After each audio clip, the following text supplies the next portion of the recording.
नमस्कार दोस्तों, स्वागत है आपका आज के हमारे इस वीडियो में। आज हम जानेंगे दीपावली व्रत कथा के बारे में। दीपावली जिसे दिवाली भी कहते हैं, भारतीय संस्कृति और धर्म का सबसे प्रमुख त्यौहार है। इसे रोशनी का पर्व भी कहा जाता है। इस पर्व के साथ कई पौराणिक और ऐतिहासिक कथाएं जुड़ी हैं, जो इसके महत्व को और भी अधिक बढ़ा देती है। यहाँ दीपावली से जुड़ी हम हर कथा का आपके सामने वर्णन करेंगे। सबसे पहले बात करेंगे रामायण में राम के कथा के बारे में। दीपावली का सबसे प्रमुख और प्रचलित कारण भगवान राम की अयोध्या वापसी से जुड़ा है। कहा जाता है कि त्रेता युग में भगवान विष्णु ने राजा दशरथ के पुत्र राम के रूप में अवतार लिया। राम ने अपने जीवन में कई कठिनाइयों का सामना किया और 14 वर्षों का वनवास सहा। वनवास के दौरान उन्होंने राक्षसों का संहार किया और रावण का वध कर सीता को वापस लाया। जब राम, सीता और लक्ष्मण अयोध्या लौटे तो उनके स्वागत के लिए अयोध्या वासियों ने दीप जलाए और पूरे नगर को दीपों की रोशनी से सजाया। इसी के प्रतीक स्वरूप हर साल दीपावली मनाई जाती है। आप सुनिए भगवान कृष्ण का कहानी। भगवान विष्णु के अवतार श्री कृष्ण द्वारा असुर नरकासुर का वध भी दीपावली के कारण के रूप में माना जाता है। नरकासुर ने अनेक राज्यों पर आक्रमण किया और वहां के निवासियों को कष्ट पहुंचाया।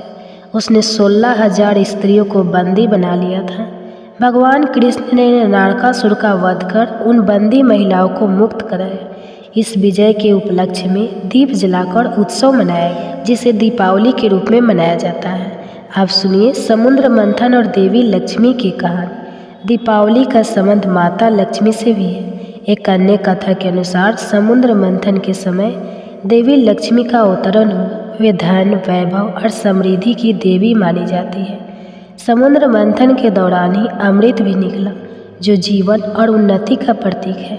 इसलिए इस दिन देवी लक्ष्मी की पूजा की जाती है और धन वैभव की कामना की जाती है। कहा जाता है कि दीपावली की रात्रि को देवी लक्ष्मी पृथ्वी पर विचलन करती है और अपने भक्तों को आशीर्वाद देती है। आप सुनिए महाभारत में पांडवों की कहानी। महाभारत काल की एक कथा के अनुसार जब पांडव जुए में पराजित होकर वनवास गए थे, तब उन्होंने 12 वर्ष का वनवास और 1 वर्ष का अज्ञातवास बिताया। अज्ञातवास के समाप्त होने के बाद पांडव जब अपने राज्य हस्तिनापुर लौटे, तब नगर वासियों ने उनका स्वागत दीप जलाकर किया।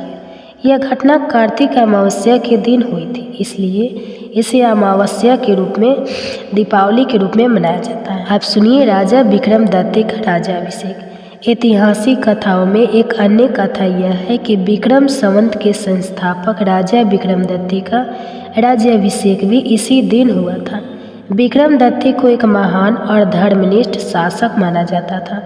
उनके राज्याभिषेक के समय प्रजा ने दीप जलाकर अपनी प्रसन्नता व्यक्त की और तभी से दीप जलाने की परंपरा इस दिन की गई। आप सुनिए जैन धर्म और भगवान महावीर की कहानी। जैन धर्म के अनुयायियों के लिए भी दीपावली का विशेष महत्व है। इसी दिन भगवान महावीर ने निर्वाण प्राप्त किया था। भगवान महावीर जैन धर्म के 24वें तीर्थंकर थे और उनके निर्वाण के दिन उनके अनुयायी दीप जलाकर मनाते हैं। जैन अनुयायियों के लिए यह दिन आत्मशुद्धि और ध्यान का होता है। आप सुनिए सिख धर्म का।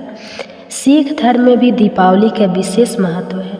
सिख अनुयायी इसे बंदी छोड़ दिवस के रूप में मनाते हैं।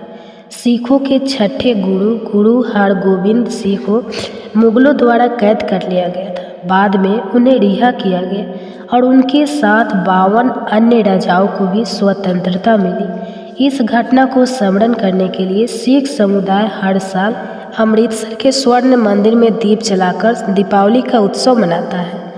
आप सुनिए कैलाश पर्वत पर माता पार्वती और भगवान शिव की कथा। शिव पार्वती से जुड़ी एक कथा के अनुसार एक बार माता पार्वती ने भगवान शिव के साथ चौपड़ का खेल खेला और इसमें माता पार्वती ने विजय प्राप्त की। इस खेल के परिणाम स्वरूप जगत में समृद्धि और वैभव की वर्षा हुई, जिसे दीप जलाकर मनाया जाता है।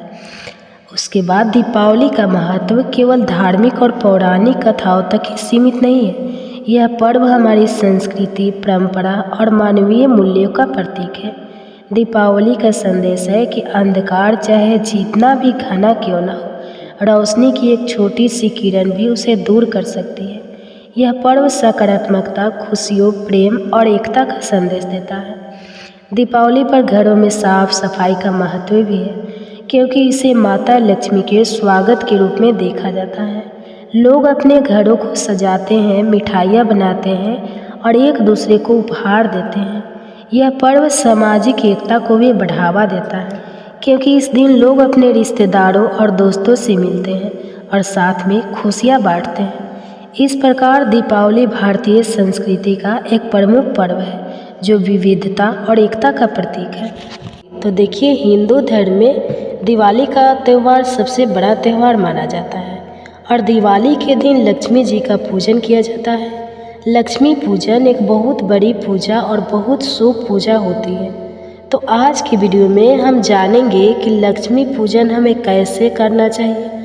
तो देखिए, दिवाली के दिन शाम के समय हमें यह पूजन करना चाहिए। शाम के समय नहा धोवा के स्वच्छ वस्त्र धारण करके फिर आप लक्ष्मी पूजन करें। लक्ष्मी पूजन जब आप करेंगे तो पूजा ऐसी जगह पर करें कि आपका मुख उत्तर दिशा की तरफ होना चाहिए। उत्तर दिशा को धन की दिशा माना जाता है, तो सबसे अच्छा है उत्तर दिशा की तरफ मुँह करके आप पूजन करें। अगर उत्तर दिशा की तरफ मुँह नहीं कर सकते हैं तो फिर आप पूर्व दिशा की तरफ मुँह कर लीजिए। तो चौकी हमें उत्तर दिशा में या पूर्व दिशा में लगानी है। तो सबसे पहले उस जगह को साफ कर लें। साफ करके एक चौकी लगाएं। चौकी पर लाल रंग का वस्त्र हम बिछा लेंगे। अब इसके ऊपर हम एक लक्ष्मी गणेश जी का पोस्टर लगाएंगे। इस तरह के पोस्टर आपको बाज़ार में बहुत आसानी से मिल जाएंगे। 20 के मिलते हैं, बहुत महंगे भी नहीं आते हैं। तो लक्ष्मी गणेश जी का पोस्टर अगर आप लेके आएंगे तो यह आप लगा लीजिएगा। अब हम चौकी पर चावल रखेंगे। आप चावल रख सकते हैं या फूल भी रख सकते हैं। 3 जगह हमें थोड़े थोड़े चावल रखने हैं। उसके ऊपर हम लक्ष्मी गणेश जी की जो नई मूर्तियाँ लेके आए हैं उन्हें विराजमान करेंगे। अगर आप नई मूर्तियाँ नहीं लेके आए हैं तो पहले से ही घर में जो लक्ष्मी गणेश जी की मूर्तियाँ हैं उन्हें स्थापित करें। इसके बाद हम सुपारी के रूप में विष्णु भगवान को विराजमान कर लेंगे। अगर विष्णु भगवान का फोटो या मूर्ति है तो आप फोटो मूर्ति को विराजमान कर सकते हैं। फिर देखिए, सोने और चांदी का पूजन भी किया जाता है, क्योंकि सोना चांदी भी लक्ष्मी माता का ही स्वरूप है। तो सोने चांदी की जो चीज़ें आप नई लेके आए हैं तो आप नई चीज़ों यहाँ पर रख लीजिए। नई नहीं लेके आए हैं तो पहले से जो चीज़ें आपके पास है वो हम रख लेंगे। साथ में हम कुछ पैसे भी यहाँ ज़रूर रखेंगे, क्योंकि पैसे भी धन का ही स्वरूप होता है। जी हाँ, स्वरूप होता है। इसके साथ ही तो धनतेरस के दिन आप बर्तन लेकर आए हैं, वह बर्तन भी हमें चौकी पर ज़रूर रखनी है। इन सभी चीज़ों का हमें पूजन करना है। तो यहाँ पर हमने चौकी लगा ली है, सभी चीज़ों को विराजमान कर लिया है। अब देखिए, दिवाली की जो पूजा होती है ना, ये बहुत बड़ी पूजा होती है। इसमें कलश स्थापना करना बहुत शुभ होता है। तो आप कलश स्थापना जरूर कीजिएगा। आप जहाँ बैठे हैं अपने लेफ्ट हैंड की तरफ, यानी लक्ष्मी जी के राइट हैंड की तरफ हमें चावल की आछत लगानी है। चावल से हम अष्टदल कमल बना लेंगे। लक्ष्मी माता को अष्टदल कमल बहुत प्रिय है, तो आप कमल जरूर बनाइए। तो यहाँ पर देखिए, हम अष्टदल कमल बनाने चावल की ढेरी लगाकर उसके बीच में हमें 8 लाइन लगानी है, तो अष्टदल कमल बन जाएगा। अगर आपको अष्टदल कमल बनाना नहीं आता है तो आप चावल की ढेरी भी लगा सकते हैं। खाली चावल लगा के भी उस पर कलश की स्थापना कर सकते हैं। तो यहाँ पर हमने अष्टदल कमल बना लिया। अब हम क्या करेंगे, पीतल या तांबे का एक लोटा लेंगे। इसमें हम जल भर लेंगे, थोड़ा सा गंगा जल डालेंगे, फिर पूरा इसको जल से भर लेंगे। इसके बाद इसमें हल्दी, सुपारी, सिक्का, थोड़ी सी चावल और एक फूल हम डाल देंगे। 5 चीज़ें डालने के बाद आम के पत्ते लगाएंगे। आम के पत्तों को पहले तिलक कर लेंगे, उसके बाद हम इन्हें कलश में सजा लेंगे। आम के पत्ते ना मिले तो आप अशोका के पत्ते ले सकते हैं। इसके बाद ढक्कन में किसी भी प्लेट या कटोरी में चावल भर के और वो हम इस कलश के ऊपर रख देंगे। अब हमें नारियल रखना है, तो नारियल जो है इसको पहले हम तिलक कर लेंगे। तिलक करने के बाद नारियल पे हम मौली बांध लेंगे। आप मौली बांध सकते हैं, या आपके पास लाल रंग का कोई नया कपड़ा है तो आप वो भी बांध सकते हैं। अब नारियल का मुख अपनी तरफ करते हुए हम कलश के ऊपर नारियल को रख देंगे। इस तरह से हमारे कलश की स्थापना हो जाएगी। अब हमें अखंड दीपक जलाना है, तो थोड़े से चावल रख के उसके ऊपर हम दीपक जलाएंगे। आप चाहे तो आप चावलों से स्वास्तिक बना सकते हैं या अष्टदल कमल भी बना सकते हैं। चावल के ऊपर यह बड़ा दिया जलाया जाता है, अखंड दीपक होता है। दिवाली की रात पूरी रात यह दीपक जलता है और इस दीपक में सरसों का तेल भरा जाता है, तो सरसों के तेल का यह दीपक जलाया जाता है। दीपक जला के हम प्रार्थना करेंगे, हे लक्ष्मी माता, आज मैं आपका पूजन कर रही हूँ या कर रहा हूँ, आज मेरी पूजा को स्वीकार करें। कोई गलती रह जाती है तो मुझे क्षमा करें और मेरे घर में अस्थायी निवास करें। इस तरह से संकल्प करने के बाद फिर हम पूजा शुरू करेंगे। तो सबसे पहले हम जल के छींटे लगाकर सभी को भाव रूप में स्नान करा देंगे। सभी को स्नान कराने के बाद फिर वस्त्र के रूप में हम सभी को कलावा यानी मौली समर्पित कर देंगे। तो यहाँ पर गणेश जी को, लक्ष्मी माता को, भगवान विष्णु को, कुबेर भगवान को, सरस्वती माता को, जो भी हमने सोने चांदी की चीज़ें ली है उन्हें कलश पर हमने पहले ही मौली बांध दी थी। सभी को वस्त्र के रूप में यहाँ पर मौली समर्पित कर देंगे। उसके बाद सभी को हम रोली से तिलक करेंगे। लक्ष्मी माता के पूजन में लाल रंग का अति महत्व है, तो सबको हम पहले रोली से तिलक कर देंगे। तो यहाँ पर गणेश जी को, लक्ष्मी माता को, कुबेर भगवान को, यहाँ पर विराजमान सभी देवी देवताओं को और जो भी अपने सोने चांदी की चीज़ें रखी हैं उनको, बर्तनों को, दिए को, कलश को, सभी को हमें तिलक करना है। पूजा में सम्मिलित सभी मेंबर, जो भी आपके परिवारजन, जो भी भगतजन पूजा में सम्मिलित है, उन सबको भी हम तिलक कर देंगे। तिलक करने के बाद हम चावल समर्पित करेंगे।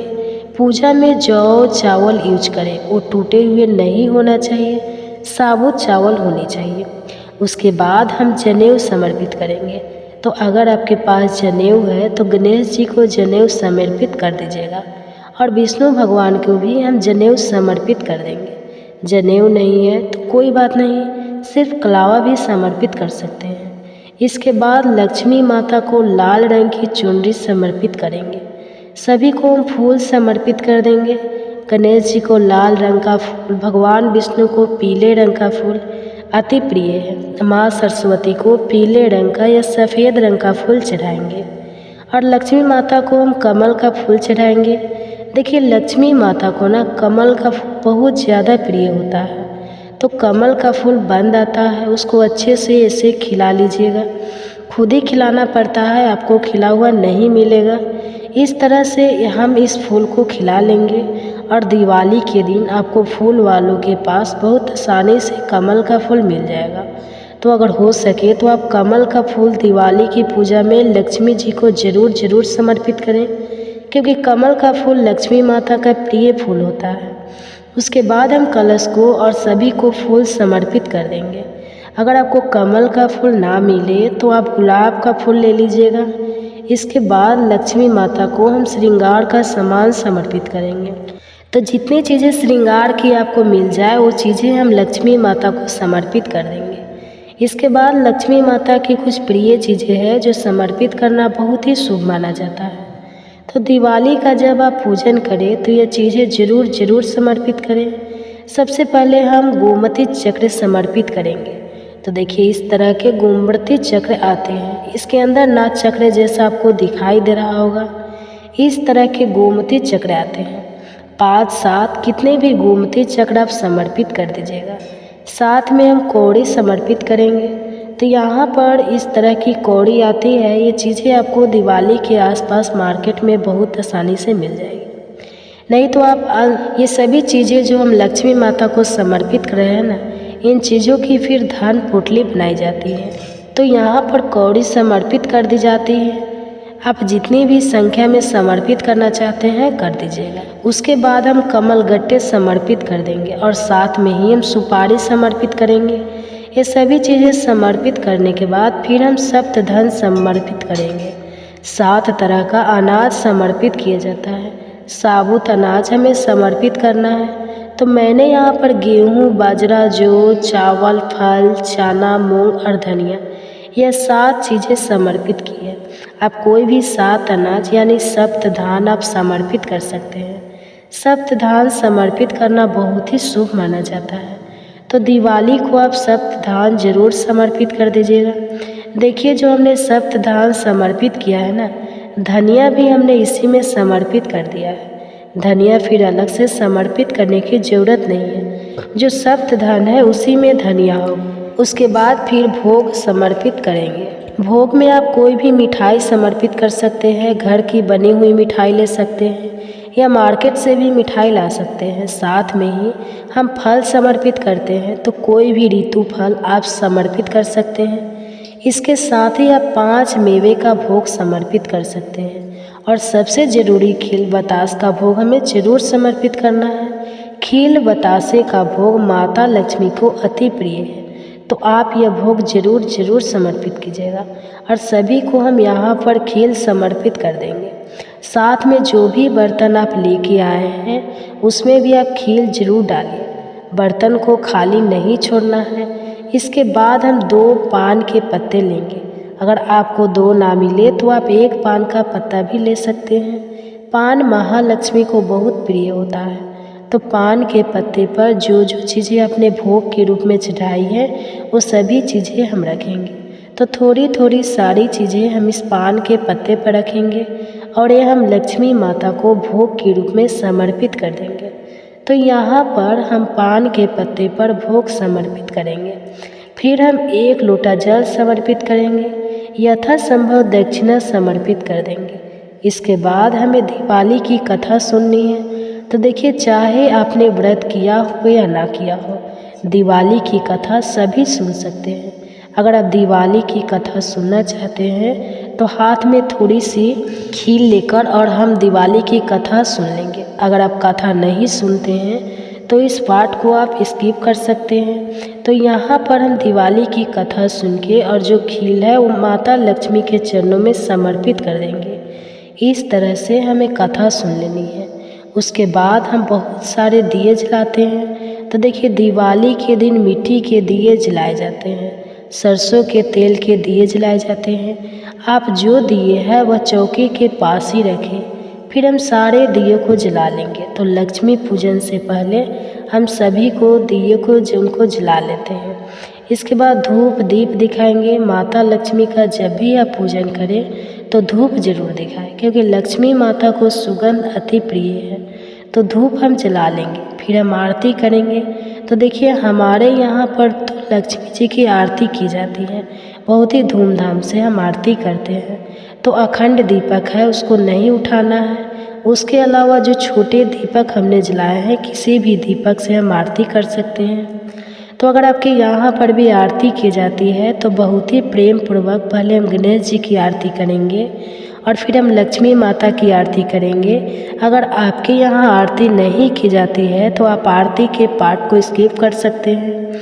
हाथ जोड़ के बस आप माता से प्रार्थना कर लीजिए। हमारे यहाँ पर बहुत धूमधाम से लक्ष्मी जी की आरती की जाती है। तो यहाँ पर हम लक्ष्मी माता की आरती कर लेंगे। आरती करने के बाद हाथ जोड़कर पूजा में रही कमियों के लिए क्षमा याचना करेंगे और अपने घर में लक्ष्मी जी को निवास करने के लिए, अपने घर में आने के लिए लक्ष्मी जी से प्रार्थना करेंगे। तो इस तरह से हम लक्ष्मी पूजन करते हैं।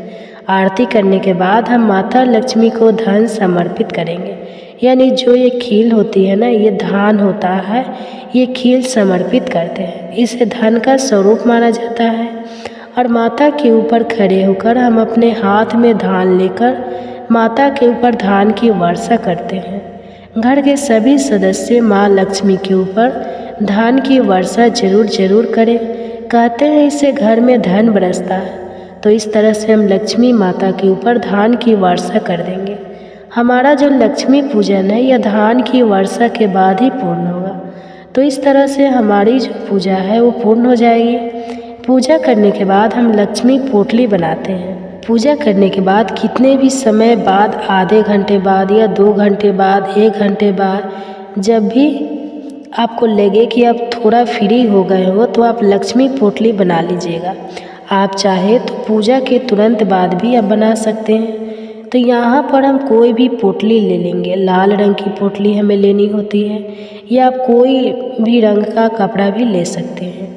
उसमें जो भी हमने लक्ष्मी जी की प्रिय चीज़ें चढ़ाई थी ना, जैसे हमने गोमती चक्र, कोड़ी, कमलगट्टा, सुपारी, ये सब चीज़ें जो हमने चढ़ाई थी वो सारी चीज़ें हम इस लाल रंग की पोटली में या लाल कपड़े में हम रख लेते हैं। यह लक्ष्मी पोटली कहा जाता है इसको। और ये सारी चीज़ें हम इस पोटली में रखेंगे। फिर इस पोटली को हम अपनी धन की तिजोरी में या जिस भी ड्राम में कि जिस भी कमन में, जिस भी जगह पर आप अपना धन रखते हैं वहाँ पर हम इस पोटली को रख लेते हैं। यह पोटली हमें दिवाली के दिन ही बनानी है, यानी दिवाली की रात को पूजा के बाद ही बनानी है।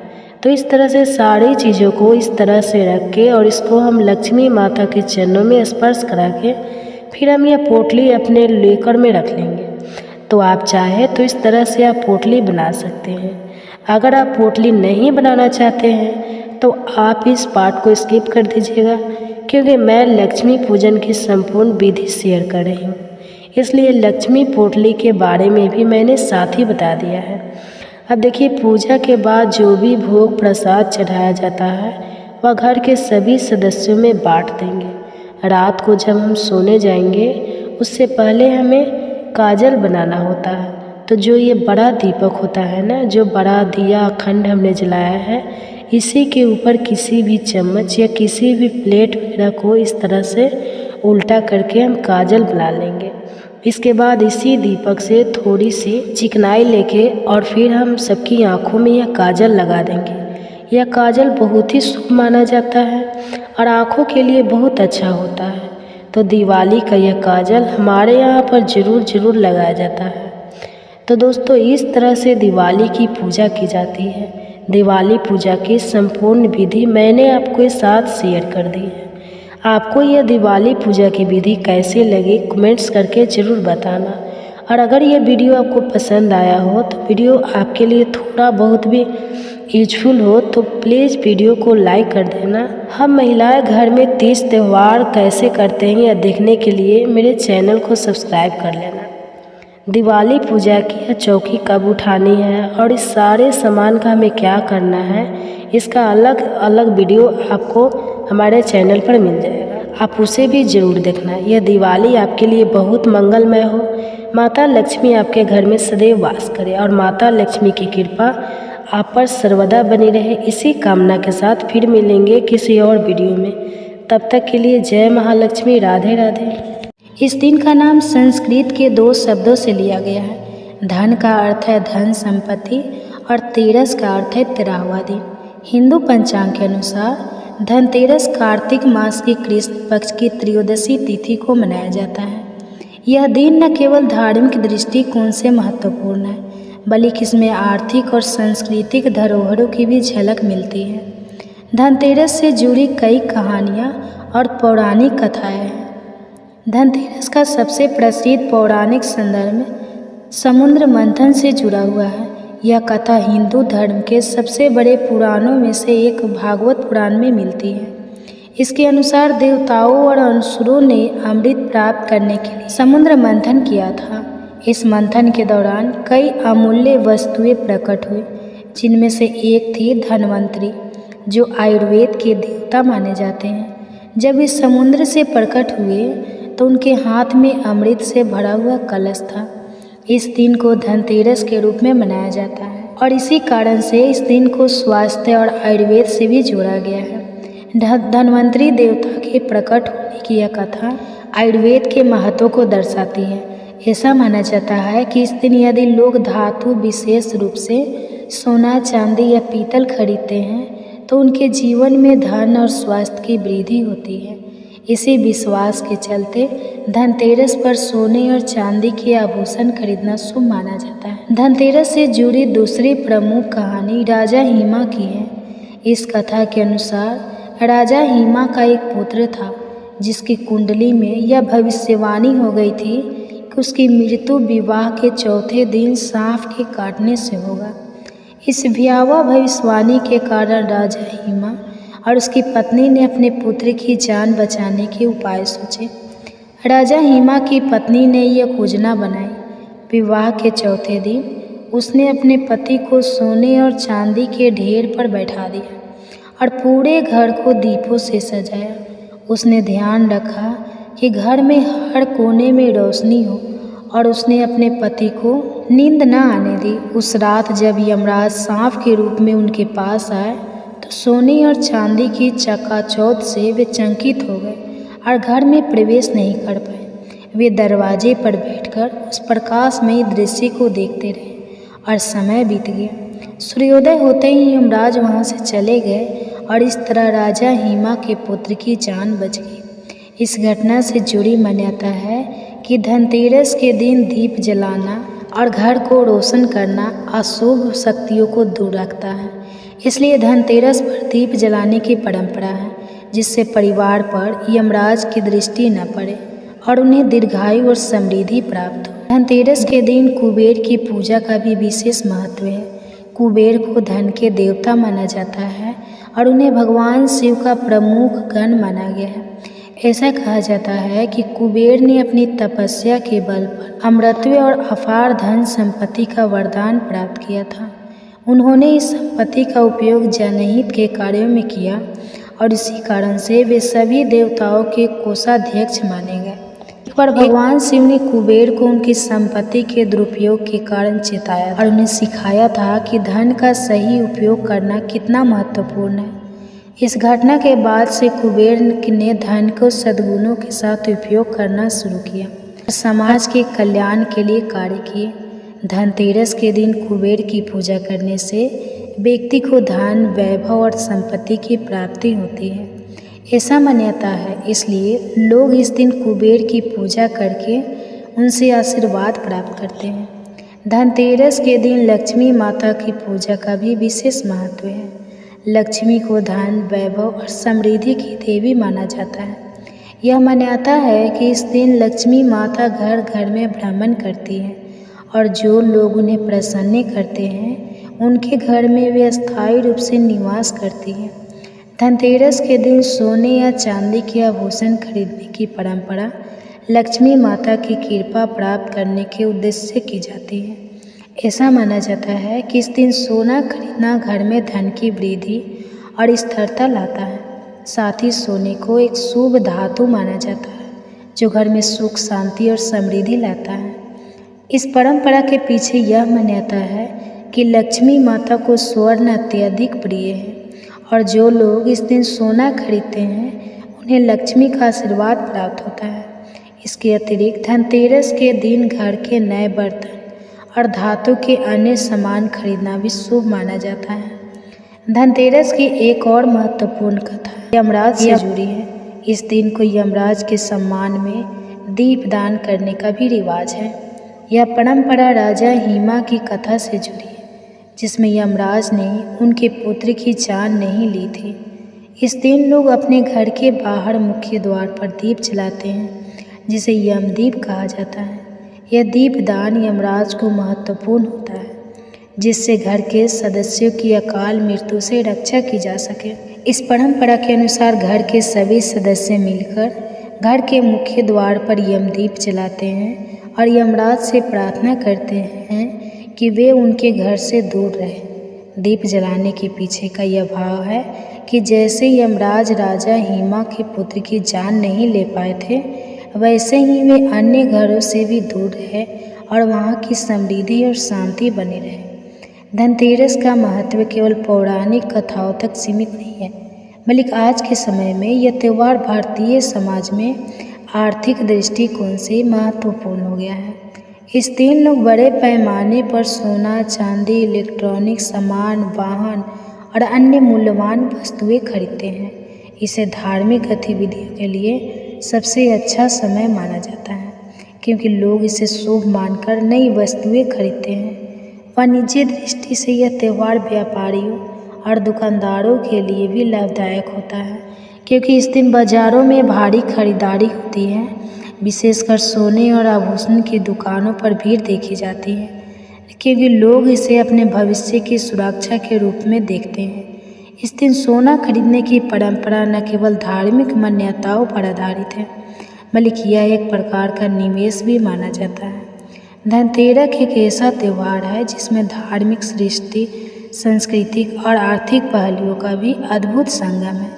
इसकी कहानियाँ न केवल धार्मिक आस्था और पौराणिक गाथाओं से जुड़ी है, बल्कि इसमें समाज और जीवन के विभिन्न आयामों की भी झलक मिलती है। अब सुनिए माँ लक्ष्मी की आरती। कार्तिक मास में प्रातःकाल गंगा, यमुना या किसी भी पवित्र नदी में स्नान करने से जीवन में पापों से मुक्ति मिलती है। शास्त्रों में कहा गया है कि जो व्यक्ति इस महीने में नियमित रूप से स्नान करता है उसे मोक्ष की प्राप्ति होती है। गंगा, यमुना, गोदावरी और सरस्वती जैसी नदियों में स्नान करने का विशेष महत्व है, परंतु जो लोग इस पवित्र नदियों तक नहीं जा सकते वे अपने घर के पास किसी भी जलाशय या स्नान स्थान में स्नान कर सकते हैं। ऐसा करने से भी उतना ही पुण्य फल प्राप्त होता है। कार्तिक मास में स्नान करने वाले भक्तों की श्रद्धा और भक्ति देखकर स्वयं भगवान विष्णु प्रसन्न होते हैं। यह भी कहा जाता है कि इस समय सूर्य देवता का तेज और प्रभाव अधिक होता है, जिससे स्नान करने से न केवल शारीरिक शुद्ध होती है बल्कि मानसिक शांति और आत्मिक विकास भी होता है। तुलसी का पौधा हिंदू धर्म में बहुत पवित्र माना गया है। कार्तिक मास में विशेष रूप से तुलसी की पूजा की जाती है। इस महीने में तुलसी के पौधे के नीचे दीपक जलाने से विष्णु भगवान की कृपा प्राप्त होती है। पौराणिक कथाओं के अनुसार देवी तुलसी को भगवान विष्णु की पत्नी के रूप में पूजा जाता है और इस महीने में उनकी पूजा करने से गृहस्थ जीवन में सुख शांति बनी रहती है। तुलसी विवाह का आयोजन भी इस महीने में विशेष रूप से किया जाता है, जिसमें तुलसी जी का विवाह शालिग्राम रूपी भगवान विष्णु से होता है। यह विवाह कार्तिक शुक्ल एकादशी के दिन बड़े धूमधाम से मनाया जाता है। इस अवसर पर लोग उपवास रखते हैं और भगवान विष्णु और देवी तुलसी का आशीर्वाद प्राप्त करते हैं। कार्तिक मास की एकादशी व्रत का अत्यंत महत्व है। इस मास में विशेष रूप से देवउठनी एकादशी का व्रत रखा जाता है। इस दिन भगवान विष्णु 4 महीनों के शयन के बाद जागृत होते हैं और संसार के पालन के लिए पुनः सक्रिय होते हैं। इस व्रत को करने से समस्त पापों का नाश होता है और व्यक्ति को मोक्ष की प्राप्ति होती है। पौराणिक कथाओं के अनुसार जब भगवान विष्णु ने इस दिन निद्रा से जागकर संसार की रक्षा का संकल्प लिया, तब से यह दिन अत्यंत पुण्यदायी माना जाता है। इस व्रत में दिन भर उपवास रखकर विष्णु भगवान की पूजा की जाती है और रात को जागरण किया जाता है। इस दिन किए गए धार्मिक कर्मों का फल कई गुना बढ़ जाता है। कार्तिक मास में दीप दान का भी बहुत महत्व है। विशेष रूप से कार्तिक पूर्णिमा के दिन दीप दान करना अत्यंत शुभ माना गया है। इस दिन गंगा नदी या किसी भी पवित्र जलाशय के तट पर दीप जलाने से समस्त पापों का नाश होता है और व्यक्ति को पुण्य की प्राप्ति होती है। इसके अलावा घर के आंगन या मंदिर में भी दीपक जलाने से भगवान की कृपा प्राप्त होती है। यह माना जाता है कि इस दिन दीप जलाने से अज्ञानता का अंधकार दूर होता है और ज्ञान का प्रकाश फैलता है। पौराणिक कथाओं के अनुसार जब भगवान विष्णु ने राक्षसों का संहार किया, तब देवताओं ने दीप जलाकर उनका स्वागत किया। तभी से यह परंपरा प्रारंभ हुई और इसे पुण्यदायी माना गया। कार्तिक मास में दान का भी विशेष महत्व है। इस महीने में गरीबों, ब्राह्मणों और ज़रूरतमंदों को दान देने के पुण्य की प्राप्ति होती है। अन्न, वस्त्र, धन और अन्य आवश्यक वस्तुओं का दान करना अत्यंत शुभ माना जाता है। विशेष रूप से अन्न दान को सर्वोत्तम माना गया है। जो व्यक्ति इस मास में अन्न का दान करता है वह जीवन के हर क्षेत्र में समृद्धि और सुख प्राप्त करता है। भगवान विष्णु को प्रसन्न करने के लिए भक्त इस महीने में विशेष रूप से धर्म और सेवा कार्य करते हैं। भोजन दान, गौदान और वस्त्र दान इस मास में प्रमुख रूप से किए जाते हैं। इसके अलावा इस समय में मंदिरों और आश्रमों में सेवा करना भी अत्यंत पुण्यदायी माना जाता है। कार्तिक मास में विभिन्न धार्मिक अनुष्ठान किए जाते हैं, जिनमें व्रत, उपवास, पूजा और मंत्र जाप शामिल है। इस मास में भक्तजन विशेष रूप से भगवान विष्णु और भगवान शिव की पूजा करते हैं। प्रातःकाल सूर्योदय से पहले उठकर स्नान करना और भगवान का ध्यान करना शुभ माना जाता है। इसके बाद भगवान विष्णु की पूजा की जाती है, जिसमें उन्हें फूल, अक्षत और तुलसी पत्र अर्पित किए जाते हैं। रात्रि के समय दीप जलाकर भगवान की आरती की जाती है। विशेष रूप से कार्तिक पूर्णिमा के दिन गंगा स्नान और दीपदान का अत्यधिक महत्व है। इस दिन भगवान शिव और विष्णु की पूजा करने से सारे पाप समाप्त हो जाते हैं और मोक्ष की प्राप्ति होती है। कार्तिक मास की पूर्णिमा तिथि को कार्तिक पूर्णिमा कहा जाता है। इस दिन को अत्यंत शुभ और पवित्र माना जाता है। कार्तिक पूर्णिमा के दिन गंगा स्नान, दीपदान और धार्मिक कार्य करने से अत्यधिक पुण्य की प्राप्ति होती है। इस दिन भगवान शिव और भगवान विष्णु दोनों की पूजा का विशेष महत्व होता है। कार्तिक पूर्णिमा के दिन देवताओं का भी पृथ्वी पर आगमन होता है और वे भक्तों को आशीर्वाद देते हैं। इस दिन तीर्थ स्थानों पर विशेष रूप से काशी, प्रयागराज और हरिद्वार में भक्तों की भारी भीड़ होती है। लोग गंगा स्नान करते हैं और दीप दान करके भगवान से अपने पापों की मुक्ति की कामना करते हैं। कार्तिक मास का धार्मिक और आध्यात्मिक महत्व हिंदू धर्म में अत्यंत उच्च स्थान पर है। इस मास में स्नान, व्रत, दान और पूजा करने से व्यक्ति को पापों से मुक्ति मिलती है और जीवन में सुख शांति का अनुभव होता है। कार्तिक मास के दौरान की गई धार्मिक क्रियाएं कई गुना फल देती है। अतः इस मास में हर व्यक्ति को धार्मिक अनुष्ठानों में भाग लेनी चाहिए और भगवान विष्णु की आराधना करनी चाहिए, ताकि जीवन में शांति, समृद्धि और मोक्ष की प्राप्ति हो सके। इससे पहले कि कार्तिक मास की कथाएं सुनने के लिए आप सभी का बहुत बहुत धन्यवाद। अगर आपने इससे पहले के अध्याय नहीं सुने हैं और आज आप पहली बार हमारे चैनल पर इस कथा को सुन रहे हैं, तो इस कथा को सुनने के बाद पिछले सभी अध्याय भी जरूर सुनिए। कार्तिक मास भारतीय सनातन संस्कृति में सबसे अधिक पुण्यदायी माना गया है और इस मास का हर दिन, हर क्षण साधक को धर्म, भक्ति और मोक्ष के पथ पर अग्रसर करता है।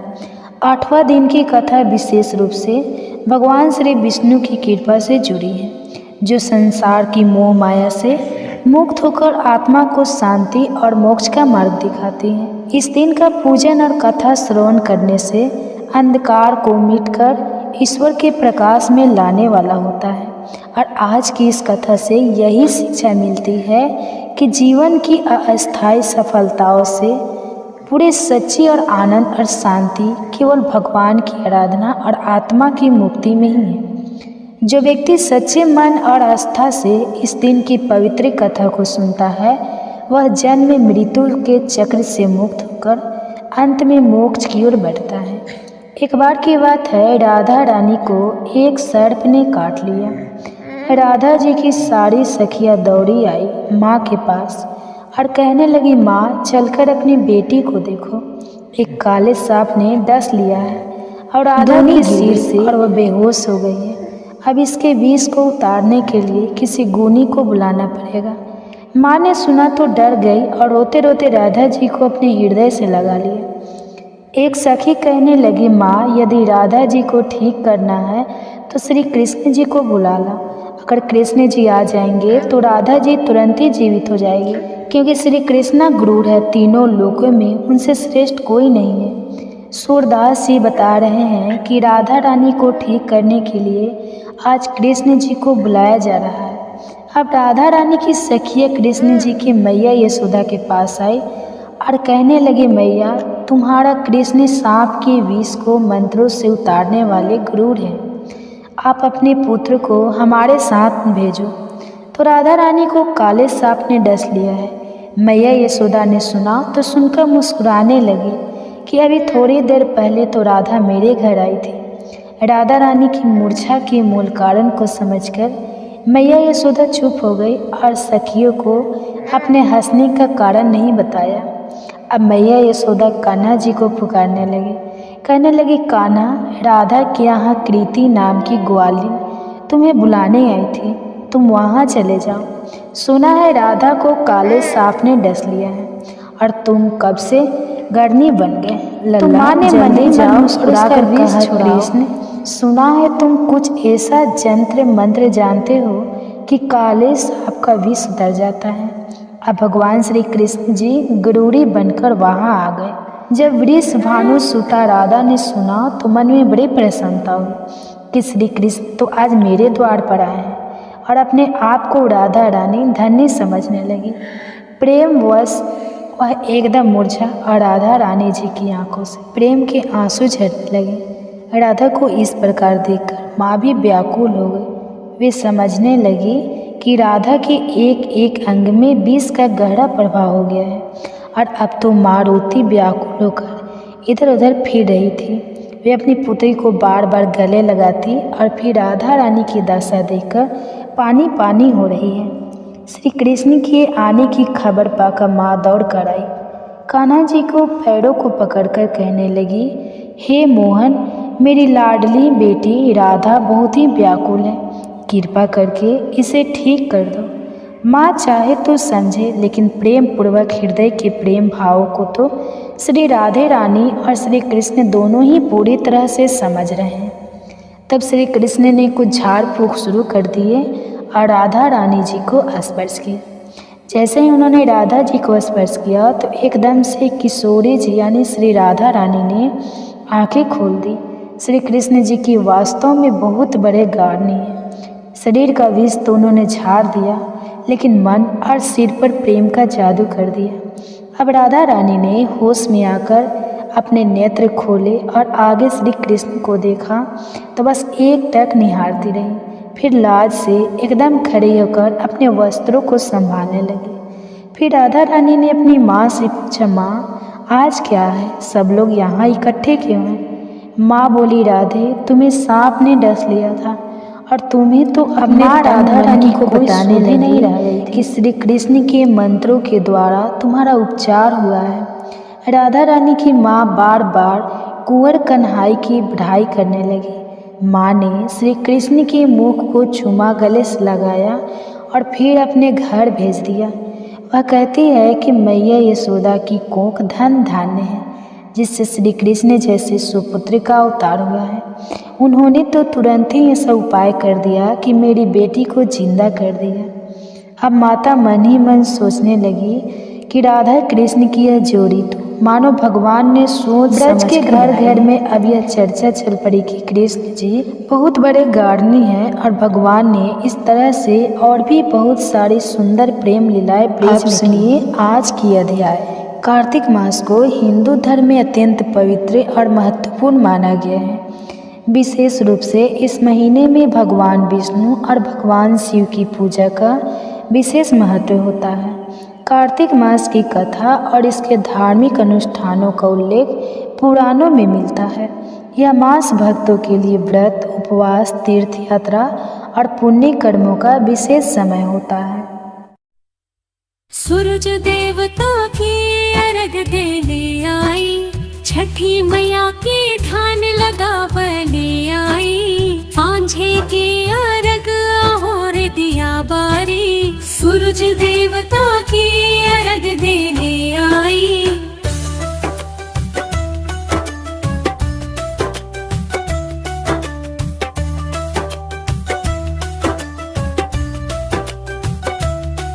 गंगा जी के किनारे बस सुहाई, छठी मैया की कोरा में छाई रे माई।